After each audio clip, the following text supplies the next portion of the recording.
Hello, welcome to Calling America, where patriots from across the U.S. come together to discuss current bills being passed by Congress and executive orders being signed by former Vice President Joe Biden, and furthermore, how those bills and executive orders affect each of us in our respective states. As always, unless we are quoting direct sources, all statements in this video are personal opinions. You can find all sources in the description below.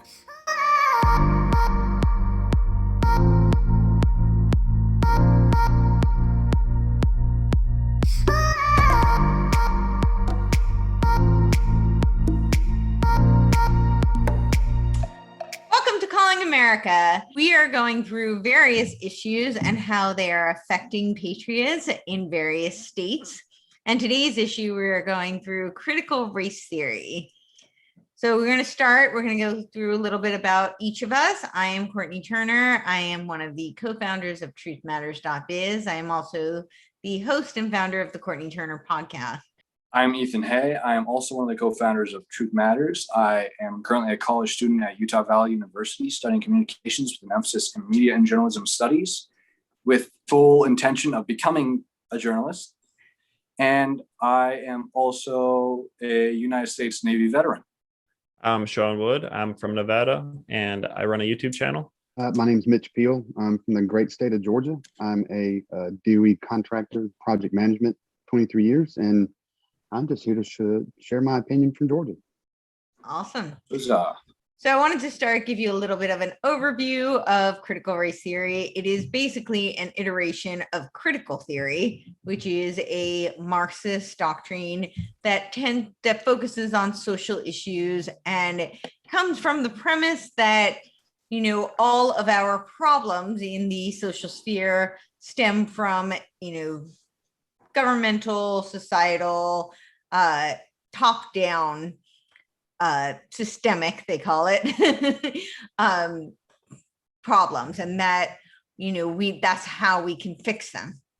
So they've now taken this into another iteration of critical theory, and they have mixed it with, postmodernist theory, with, they've incorporated this notion of critical race theory as being this proponent of projecting it onto races and creating the same, Hegelian dialectic and Marxist versus oppressor, but they've intertwined all of the intersectionality of the postmodernists and so that you can't really escape it. And they've used this term systemic to claim that we need to basically, how would you fix something that is systemic? The only way to do that would be to completely overhaul the system.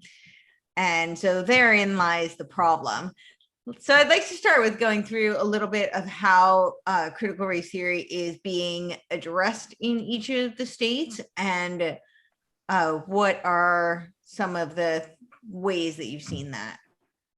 Can you start with you, Ethan? All right. So in Utah, there's a woman named Natalie Klein. She is running for the Utah School Board, and she has come out hard against it. She actually was in contact with Gunner, and Gunner reached out to me to help out with a little bit of editing on the actual little presentation that she's doing in opposition to it. Mm-hmm. And there are many parents who are waking up to this as well. They're seeing this and they don't want their kids doing this. So I would say that here in Utah, this is a very short and simple answer. The parents and many of the local officials are realizing this is bad. And interesting thing is critical race theory, race. That's the key word, right? Critical theory, critical thinking about a theory. That's not in itself doesn't sound bad, but critical race theory. I'm looking at the Purdue University website definition on critical race theory right now.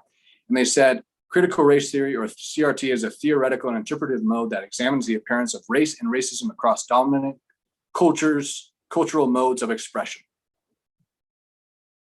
They look at everything from a racial perspective. Right. And here in Utah, also our governor, Spencer Cox, many people know him and many people don't like him. I am one of many who does not like him. he is trying to change how the school board system in Utah is set up, so he can have more control over how the education system works in Utah. And many people are speculating that that's because he wants to try and implement critical race theory. Our state legislature voted to get rid of critical race theory, and it passed due to the fact that Utah is a predominantly Republican state. However, the Democrats staged a walkout, much like what the Democrats did down in the Texas Senate. And they keep saying that people just don't understand critical race theory. No, I think people understand critical race theory. I just don't think that you think that people are smart enough to understand what it teaches. Right. These are the proponents that are pushing for it. But that's what's happening in Utah. Mitch, what's happening in Georgia? Well, luckily, we've gotten out ahead of this. Even though we got, two new Democrat senators, we do have a majority in the House and the Senate here. But the biggest thing that happened, this was kind of grassroots is happening, and it's happening all around the country. Parents are collating together and going to school boards and saying, no, you're not going to teach this. And it's making an effect to the point that Georgia State School Board has, I won't say outlawed, because they don't make laws, but they voted like 8-2 that this will not be taught in any schools in the state of Georgia. So with that said, now your local school boards, you don't have to go to them and say, hey, you can't teach it here. It's in the state. So if a school board in a locality tries to do it, well, they're in violation. So I'm enthralled by seeing videos where you see parents getting involved and getting up there and yelling at these I call them commies on the school boards, because that's where they put them, because they said, hey, if you want to get this in, you got to do it at the lowest level. And that's why they say politics is all local. Yep. And get into, because that's where they're going to get this done. They're not going to get critical race theory out up here. They're going to get it down there. They're going to believe that into the schools. They're putting it in the military. They're putting it everywhere. They put it into the government agencies. So they are. But we need to fight at the local level. Yeah. Right. I'd like to go up to the military and Pentagon and say, no, you can't do this. But we got to fight where we can. And that is keeping this from being indoctrinated into our kids. So, well, the interesting thing is, like you said, you're seeing a movement across the country. At first, I think it started off as parents just wanting to get rid of the mask, but then the parents actually started seeing and doing their own research. A lot of it had to do with, the schools being shut down. Parents started seeing what was actually being taught to their kids, and they were not happy. Yeah. Yeah, exactly right. So in Nevada, we are, I would call our Democratic Party basically the Socialist Party.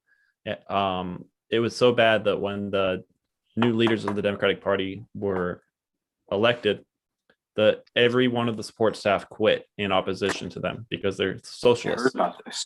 Wow. And the interesting thing about the critical race theory, especially in our school system, is that I saw the beginnings of this back when I was in school, and that was 28. How old am I? That was 12 years ago. I think that's right. Math. See, we're the worst in the Did nation you have a ethnocentric mathematics? Ethnocentric mathematics, isn't that what they're trying to push now? No, but I do remember being taught in school that white people were the cause of all the world's problems. Ah, right. And it was really interesting because I know people who currently work in the school district, and they were talking with their principal about hiring. And the principal had just hired a few white people, and he was thinking about this next person. And he said, oh no, I can't hire another white guy. I'll get torn up about this. I need to hire a minority. So it has already got to the point where it's affecting the decisions being made at the local level at the schools. And this principal is also talking about how much he hated his job because he's called a racist all the time. So it's really affected the population itself too. We did have a huge support for Bernie here after all. Okay. Well, I'm in California, and they did push through critical race theory here, just as you might expect. Uh, it was approved for K through 12, and I have an article here where there were 100,000 dissenters who were objecting to it, and the educational board pushed it through anyway. So I would not expect California to, really be the helm of fighting this critical race theory movement. But there was another article that I saw that was actually really interesting about how they were telling the teachers that parents are not allowed to know what's being taught in terms of critical race theory. So this indicates to me that they know that this is not going to be favorable if the parents actually knew that parents don't want their children to be taught this. And I think, even you were saying it about, people don't really know what it is. And I think that that's true. So in the last discussion that we had, we were talking about some of the misconceptions and people not really understanding. And I think that's kind of the case here too. There are a lot of people who are, they're just kind of nice people who want to they want to look good, essentially. And they don't realize that this critical race theory is the most racist education possible. It is absolutely not, I think we can probably all agree that, some degree of racism exists and that it is evil. It is not something anybody here would support. However, that this is not the way to handle it. This is racism. This is literally trying to bring back segregation. This is literally making race the forefront of everything. And it is teaching children who, most children don't really have much of a concept of, people's race or, any other intersectionality. They really just see people as people. They're just first learning the world, and to put this at the forefront of their education is, I think, quite tragic and abusive. Instead of teaching them facts. What happened to teaching them facts? I made the joke about the ethnocentric mathematics, but it's so incredibly insulting to think that somebody, because they have more melanin or less melanin in their skin, that they should be able to do math or they can't do math. And we need to change the facts about math to accommodate them. That is just absolutely the most insulting and the tremendous disservice to everyone. Yeah. Can I build on that? I want to mention something there. I saw this post recently. I got to see if I can find it, but I saw this post where they're like, math is white. Math is for white people, right? Then in response to this post, I saw someone say, right, so tell that to all the people who built the pyramids. Yeah, right.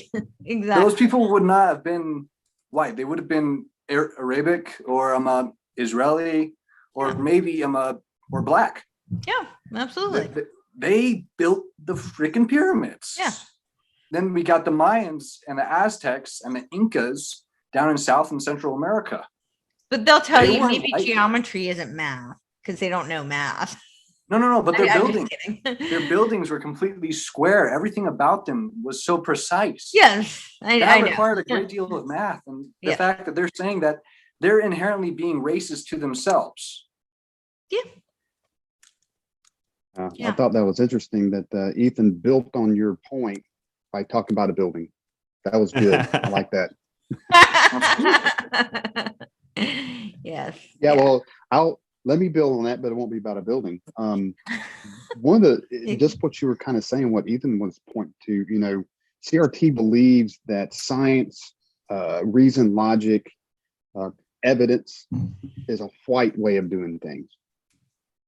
And that what they should do, what the way I guess life should be built on lived experience. And to me, that is completely two separate things.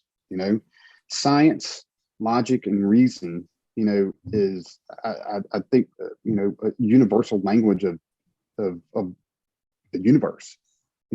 Everyone. So as soon as I read that, because I was reading through some of its tenets and stuff like that, and it's kind of gobbledygook, you know, it's like, but when I read that, I was like, okay, well, this is a farce. Okay. When you're going to sit there and say science, reason, and logic is a white thing, and that, the black way of lived experience is the way to that. I was like, okay, I'm lost. I mean, now this is just a farce. To the point of, we could point this out as a far left conspiracy theory now. We just don't call it critical race theory, just call it critical conspiracy race theory or whatever, because it's ridiculous. I mean, I couldn't even get past that. I quit reading after I read I think we could call it teach people how to become racist. That's really what it is. That's exactly what it is. I mean, that's exactly what it is. Let's teach everybody to be a racist. They call America racist, and is that a self-fulfilling prophecy? Because right. Yeah. They're teaching us all how to be. Yeah, they are teaching everybody how to be racist. That's exactly what it is. I mean, they are literally creating segregation in certain areas. You know, I saw that in certain college campuses. They were making a BIPOC conference, and then, certain meetings were for whites only. Who decided this was a good idea? How is this going to help anything? Wasn't the whole point of the civil rights movement to break down the I thought the white people and the black people, or just people, any race? Well, so now it's antithetical to everything that Martin Luther King had spoken about, that we should be judged by the contents of our character. Instead, critical race theory says, no, you should be judged by the color of your skin.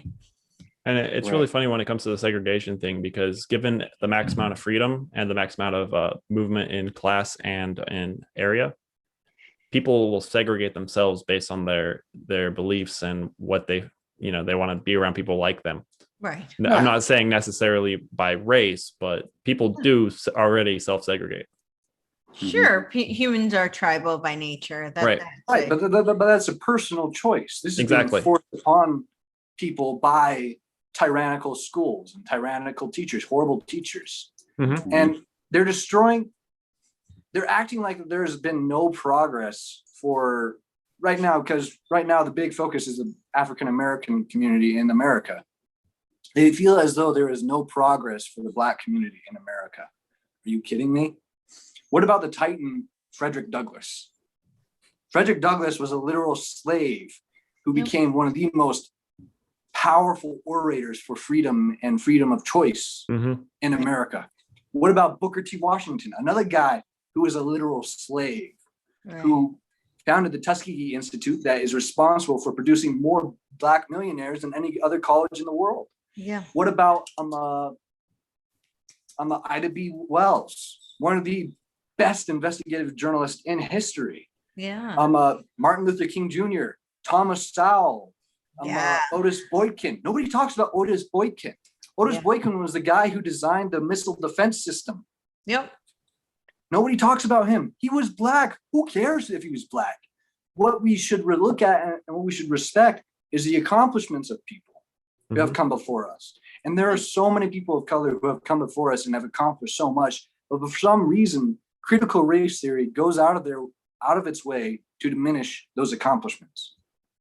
Right, because they want to destroy meritocracy. I mean, that is really the intent of critical race theory, is to destroy meritocracy, which are the foundings of this country.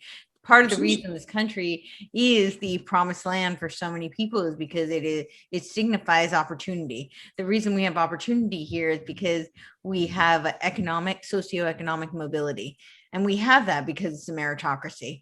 If you strip the meritocracy from this country, then you no longer have those opportunities. And of course, then you have the Trojan horse for communism, which I believe is exactly what they're trying to do. I think critical race theory is just another iteration of critical theory, and it is a Trojan horse for communism. That is what I read about in my article on this. And if you look back at Gramsci, Antonio Gramsci, he said, and it's really interesting that Lenin in, I believe it was 1919, had a meeting, 1919 or 1923. I'm gonna have to look it up, but I think it was 1919, had a meeting with Antonio Gramsci and Willy Munzenberg, because, the Bolshevik revolution didn't spread throughout the West, which was isn't that what Marx said would happen, and it didn't. And infuriated Lenin. What? It infuriated Lenin. That's why he built like an organization designed to bring a worldwide revolution. Yeah, so he had which Ho Chi Minh was a recipient of. Which what?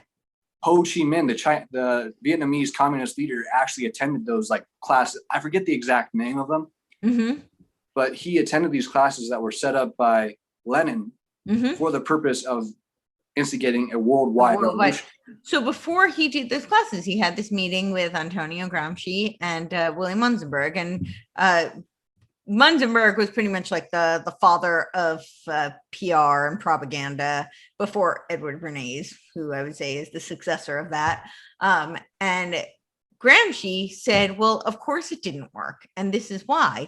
And he said, because it has to be through the culture. It cannot be done through economic revolution. And that really was the inception of the Frankfurt School.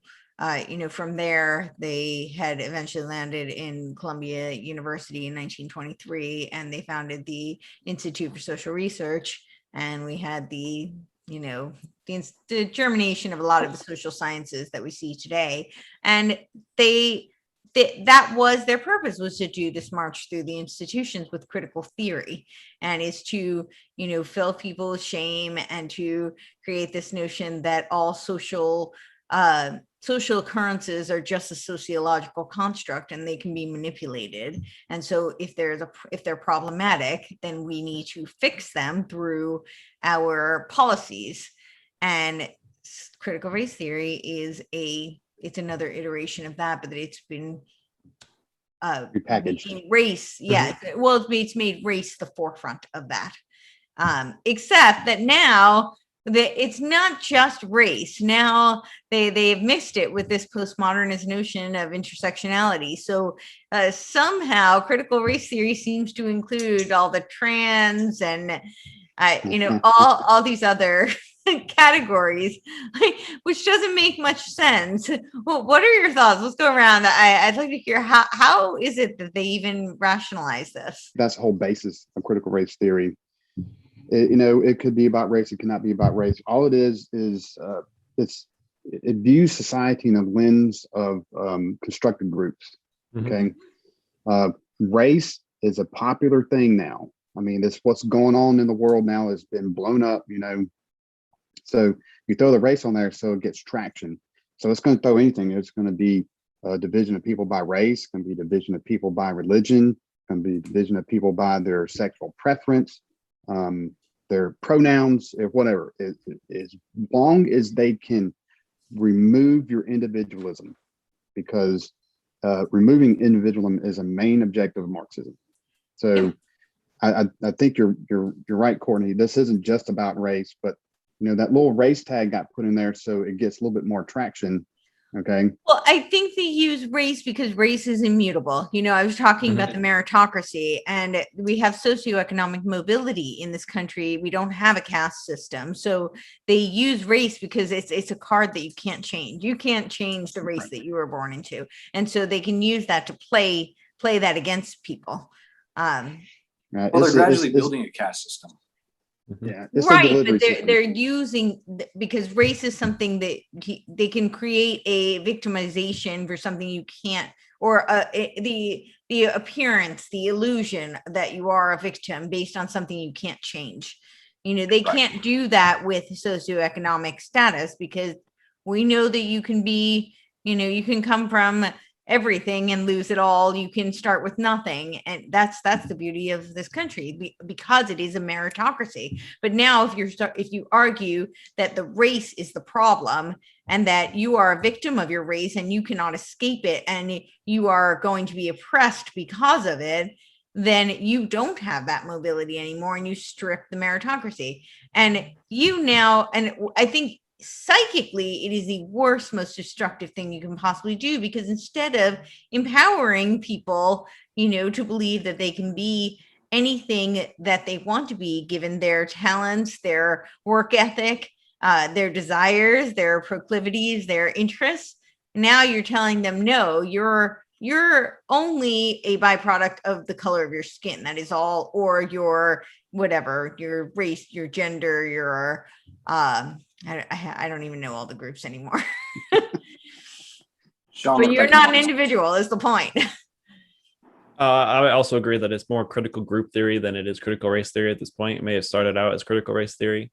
But if you also look at it like race being immutable, that's also how the left views this intersectionality stuff as LGBT. They look at that as being an immutable part of your body or of your life. You were born that way type of thing. So it's in the same line that they're trying to create these groups where you basically identify with a core aspect of yourself, and that is, you build your entire identity around that. Right. Instead of being a multifaceted person. And it's also interesting when you have that belief that a hand is holding you down, you create the hand that holds you down. Interesting. And usually it's your own hand. I want to build on what you said, that people came to view themselves as that particular group. One of my favorite people, and one of the, I think, the greatest modern day writers and philosophers of political thought in the 21st century is Douglas Murray. Douglas Murray said something along those lines, and Douglas Murray happens to be gay. He said, essentially, that there's gay and there's queer. Gay and lesbian is basically, okay, I'm gay, I live with my partner, I love my partner, that's it.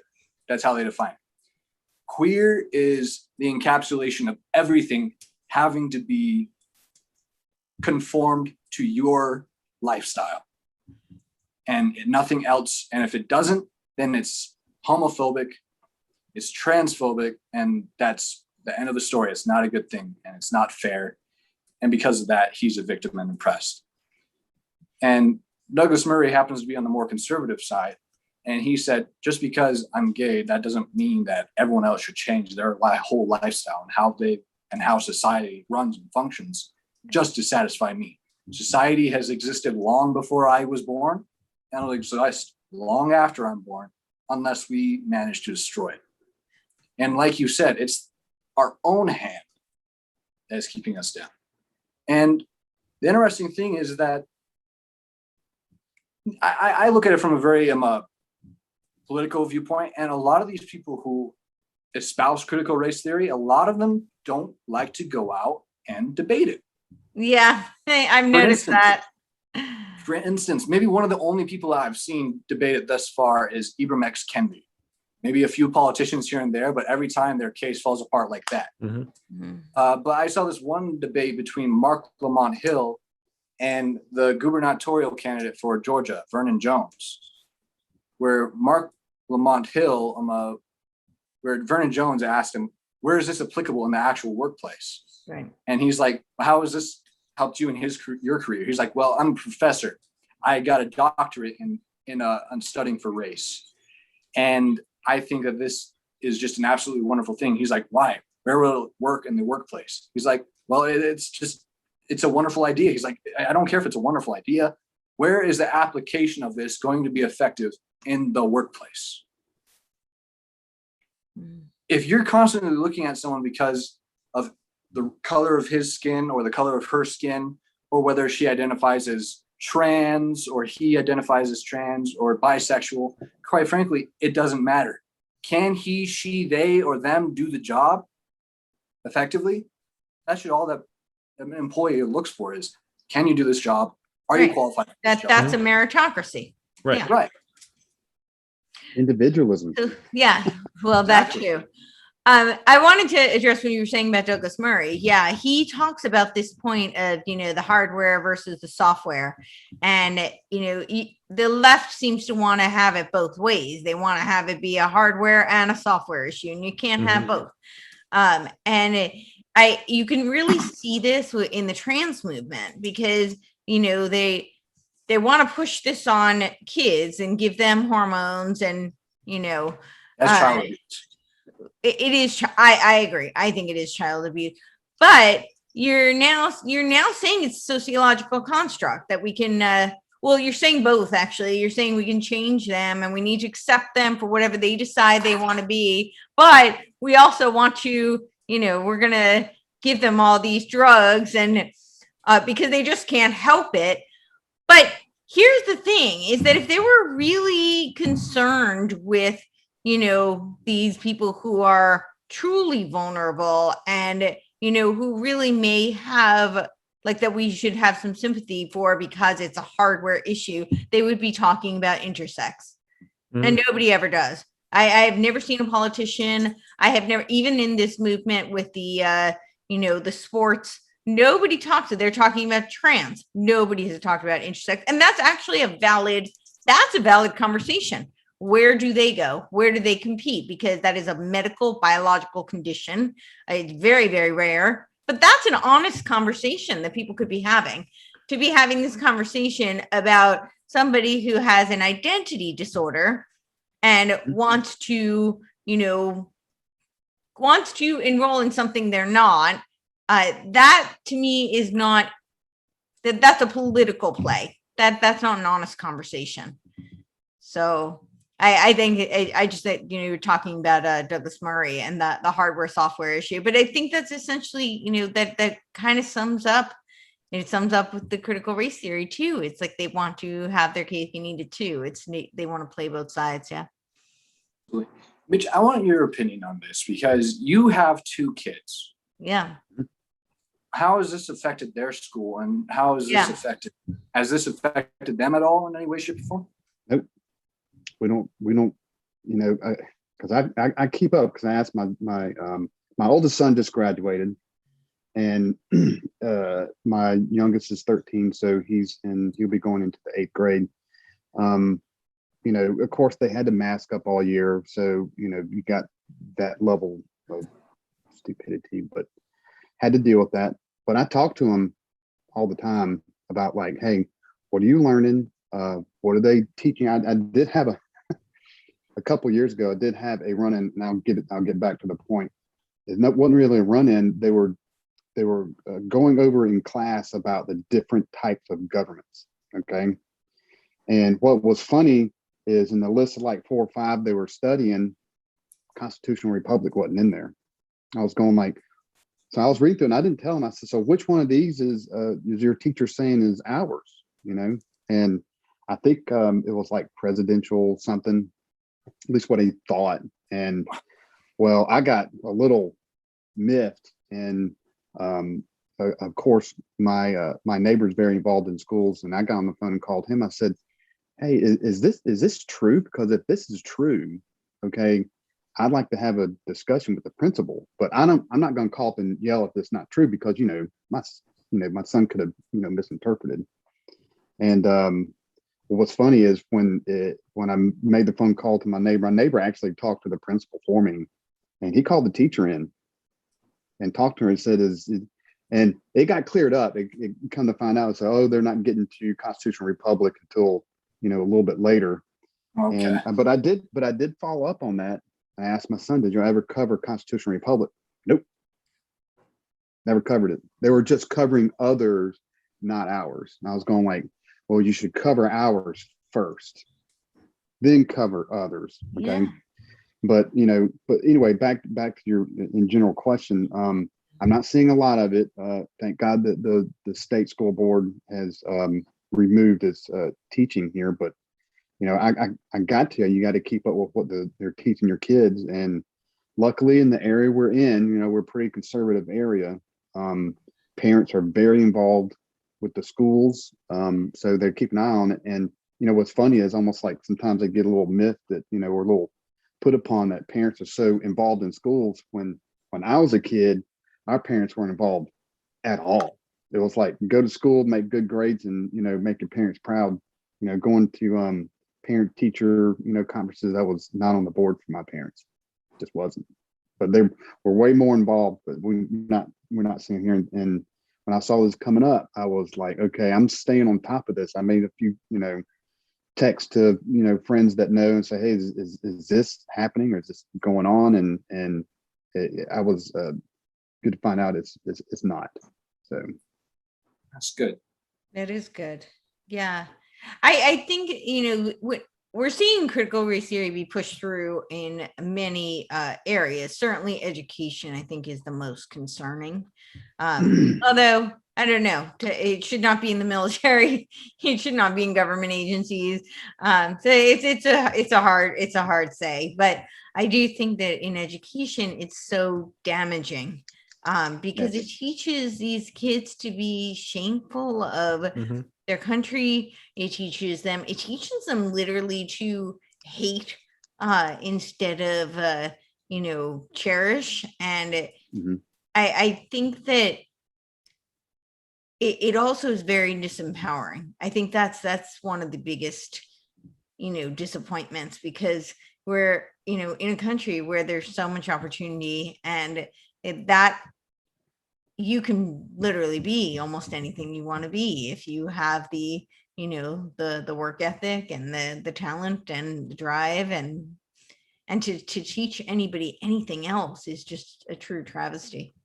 Yeah, I was just thinking back to my school days, and it was pretty interesting because throughout history class, where I was basically taught to hate Christianity and to hate the Western world. I was only taught the negative things that we've done, not necessarily any of the great things. Like when it comes to Christianity, I only heard about the slaughtering of Native Americans and the colonization and the expansion of power and all the atrocities that we committed in Africa and India and the South America and North America. But I was given that without any of the nuance behind it, about how just because they were Christian doesn't necessarily mean that they were practicing Christianity, or because they were doing something in the name of the Pope or in the name of God doesn't mean that the Pope wasn't corrupt and wasn't, that the average Christian person wasn't that evil, if that makes sense. And that nuance really is, because it's lost, it just created that negative environment. And then I also think back to go back to more of the LGBT side of everything. Almost all my friends in high school were part of the gay group, because I hung out with like the theater kids, and that's where most of the gay people were. And I'm Mormon, and so my views towards homosexuality is that it's a sin. But at the same time, I'm more libertarian minded, so I don't believe that I should be interfering with their lives in that aspect. So it was really hard when my friends would talk about politics, and I would mention that, I don't think that gays should be allowed to get married, and they'd get mad at me. And I'm like, well, look, my entire reason why is because I believe that marriage is about raising kids, and if you don't have kids, then I don't see why we should be giving you the tax benefits. Because that's why we're giving you the tax benefits, is so that you can spend money on your kids and stuff like that, raise the next generation. And I even gave the caveat that I'd be okay with gays getting married as long as, they're actually perpetuating the raising of children. And it would make them angry with me. And I'm like, but I'm not against you in any way. This has nothing to do with you. Why are you taking this so personally? If that makes sense. Makes sense. And I was part of like the gay, straight, lesbian alliance, because all my friends were there. I was probably the only Christian in the group. And it was weird being told things like, oh, this is how we were born. This is unchangeable. And then at the same time being told, watch out for that guy, because he likes to turn gay people or straight people gay. And I saw there was a huge cognitive dissonance right there. And it was also interesting because a lot of them were either suicidal or had attempted suicide. So I saw a lot of mental health issues in my friends too, which was really hard because, I love my friends.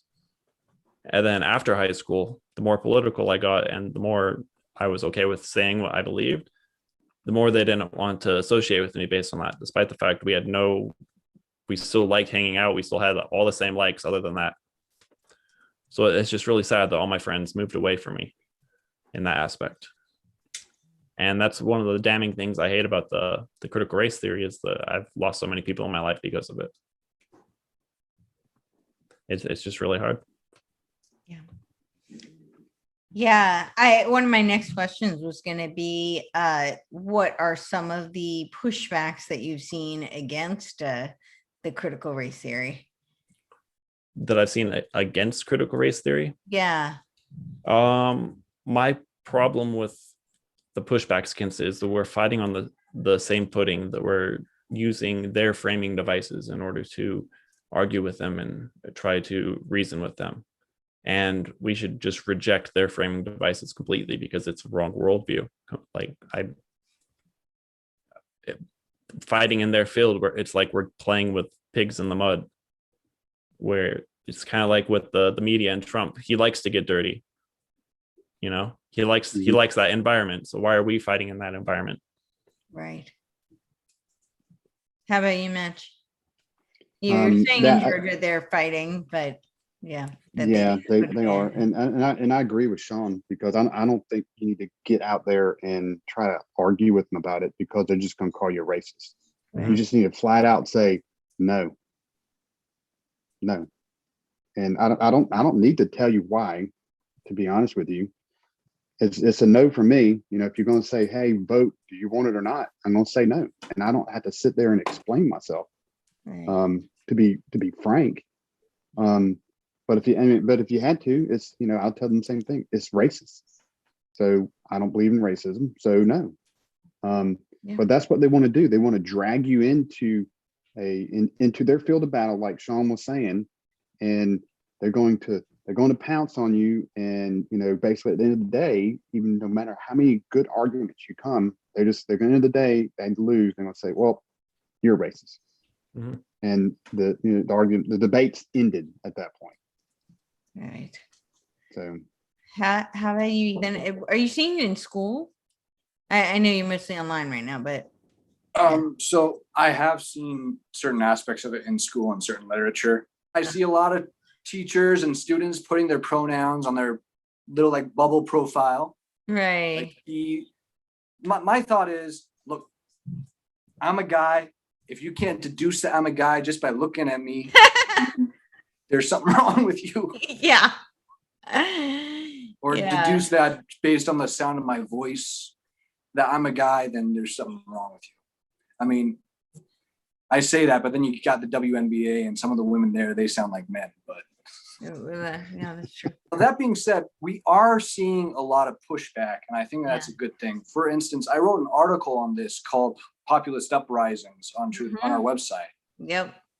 And Great article. saw 2 school board members in the Dallas-Fort Worth area get voted in a landslide. They got nearly 70% of the vote because they had come out very strongly against critical race theory.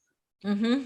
In Loudoun, Virginia, which is one of the bigger ones right now. Yes. Yeah. Mm-hmm. The parents have founded a super PAC to unseat every single member of that school board who supports critical race theory. Mm-hmm. Yep. Yes. And we're seeing Amen. videos across the country of parents coming out and saying, this is racist, this is divisive, this is derogatory, this does nothing to bring us together, this destroys individuality. I hate to be blunt and upfront about it, but everyone here is white. Mhm. But it's not just white people. I saw the most beautiful video of a father with his little girl who happened to be black. Mhm. And they were both talking about how critical race theory doesn't do anything. And he was talking to his little girl and he was empowering his little girl and saying, what does daddy tell you? And she's like, that I can be anything I want to be. And he's like, that's right. Critical race theory goes against everything that I tell my daughter. And I want my daughter to have the best life possible. And critical race theory tells her that because she is this specific, because she's a little girl and she happens to be black, that she can't be anything other than a victim. That's not true. Mm-hmm. Daddy believes that his little girl can, and I'm surmising what he said. I don't remember what he said exactly. But the premise of what he said was video, beautiful. and it's really touching. Yeah. It's beautiful. And that's what people need. They need to be empowered, regardless of race and sexuality. Mm-hmm. I remember in early 2020, and I was seeing all these articles, and the critical race theory was so overwhelming, the propaganda everywhere. And it was infiltrating into all these weird things. Like they were saying health is racist.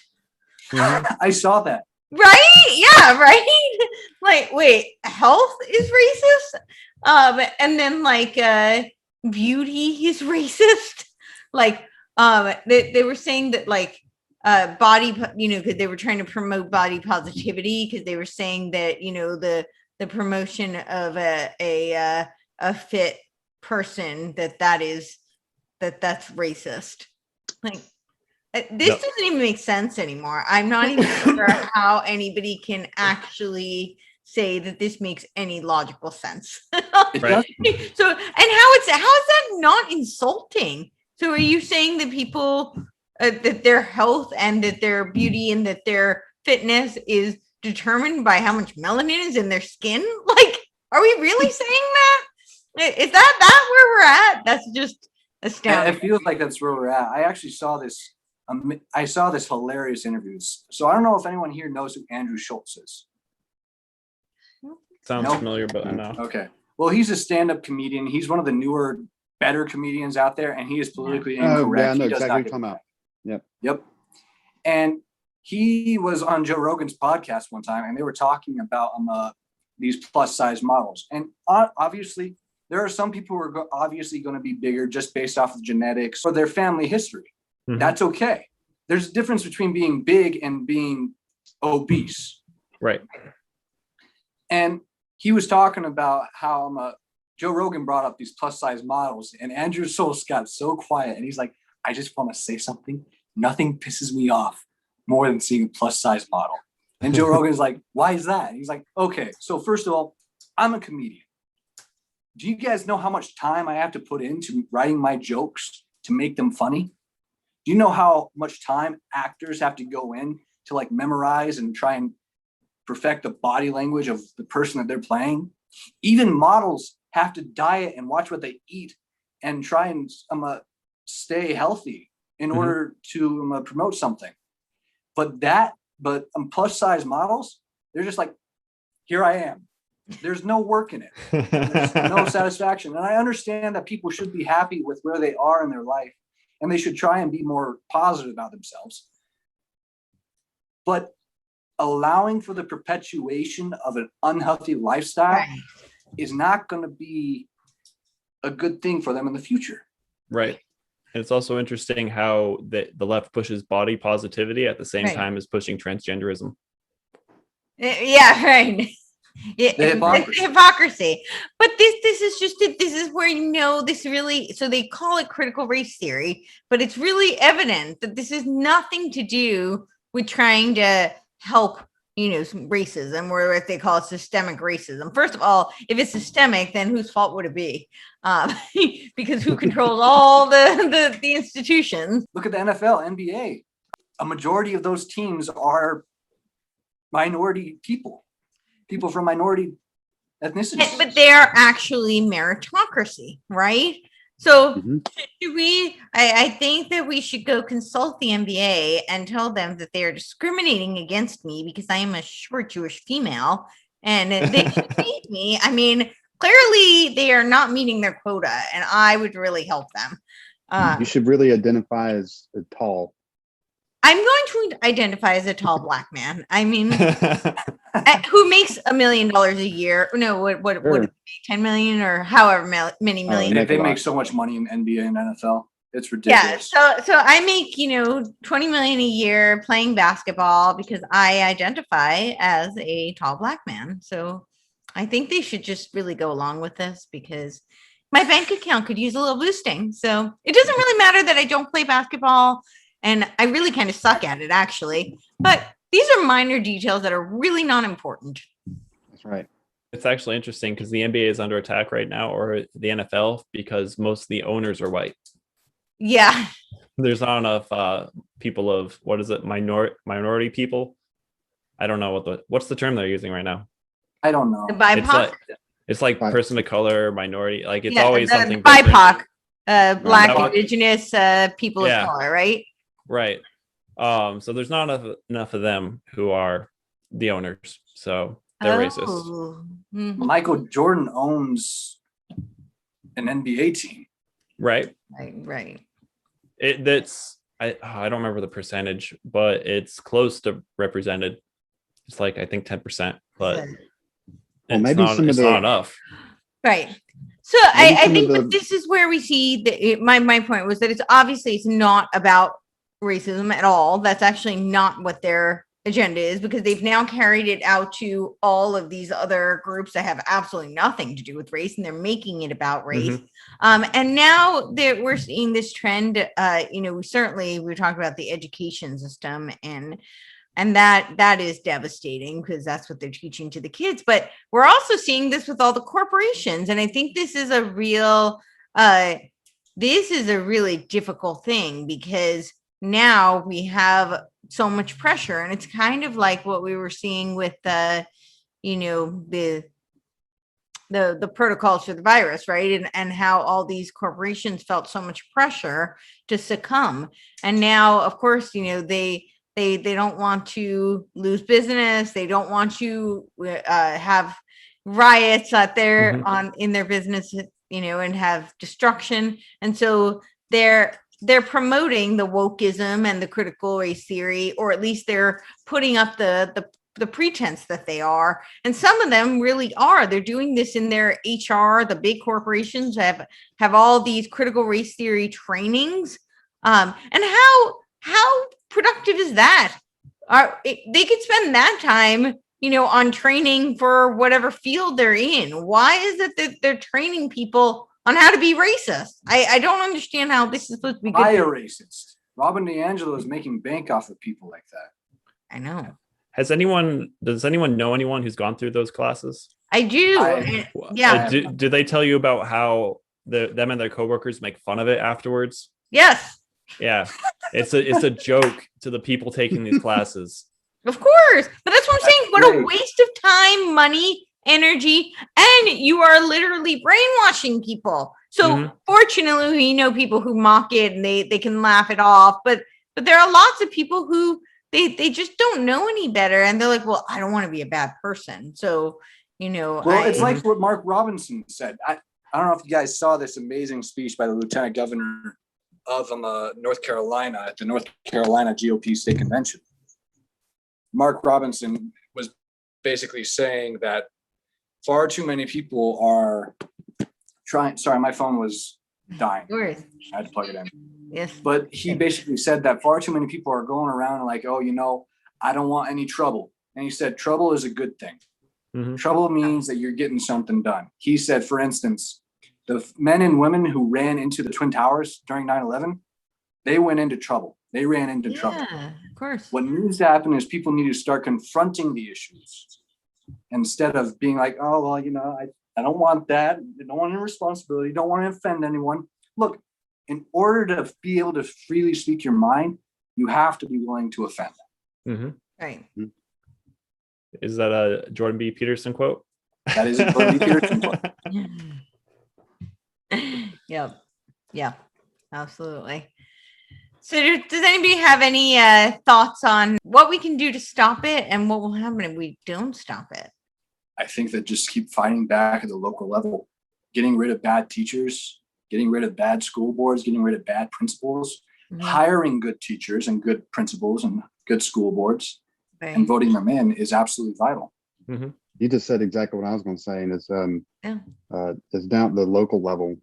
Yep. And I think if we can, let's get the political social justice movements out of the schools.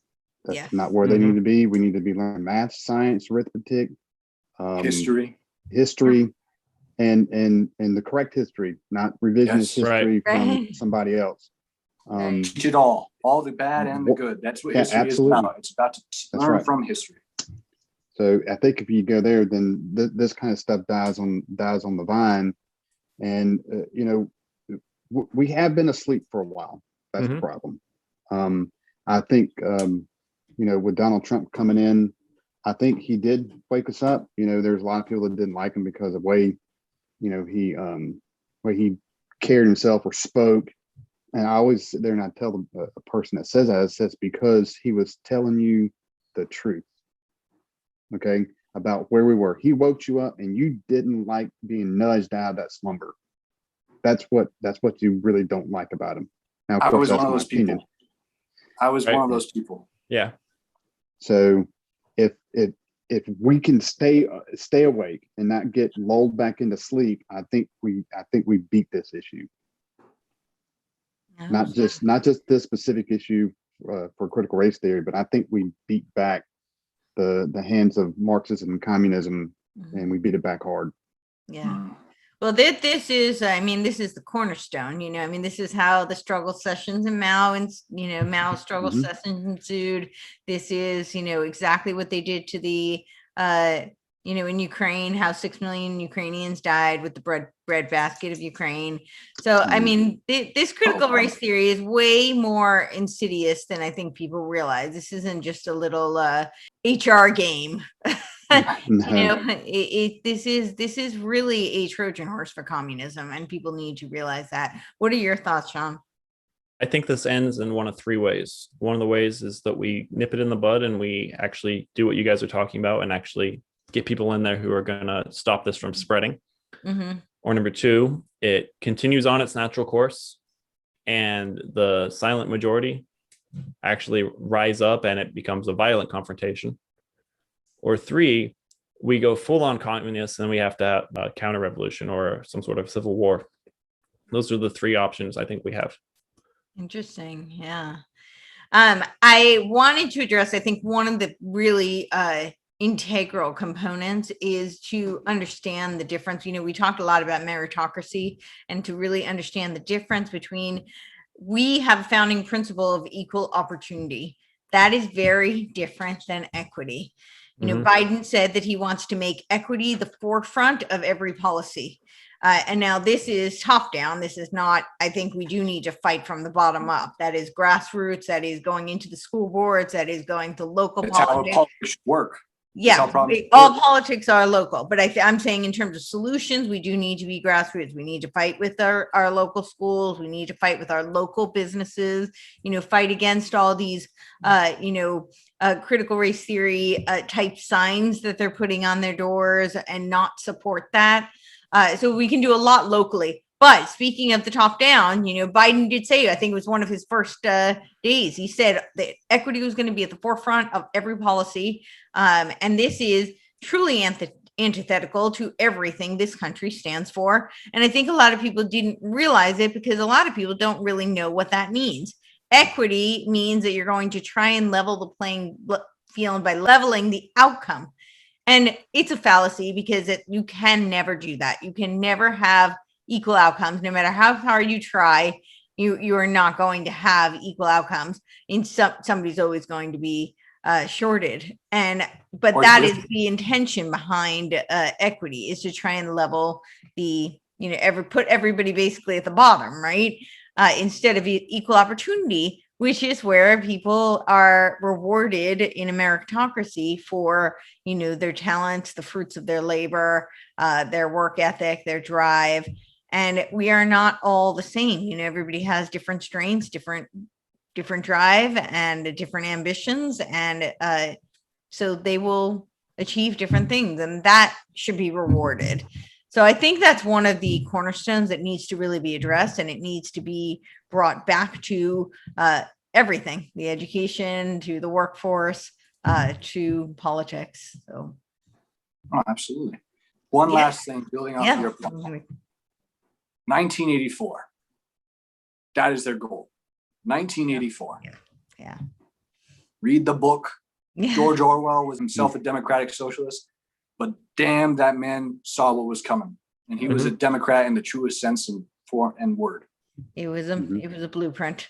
It was a blueprint. It was a blueprint. I was just going to say, I think a Brave New World is a more achievable form of control. And I think we're seeing a lot of Brave New World right now, right? You know, we're kind of in a dystopian science fiction, only it's a reality. Thank you all so much. And until the next time, we will be back. In the meantime, if you enjoyed this and you're not subscribed, please do, so you get our notifications. And please like and share with anyone who you think will find value. and we will see you next time.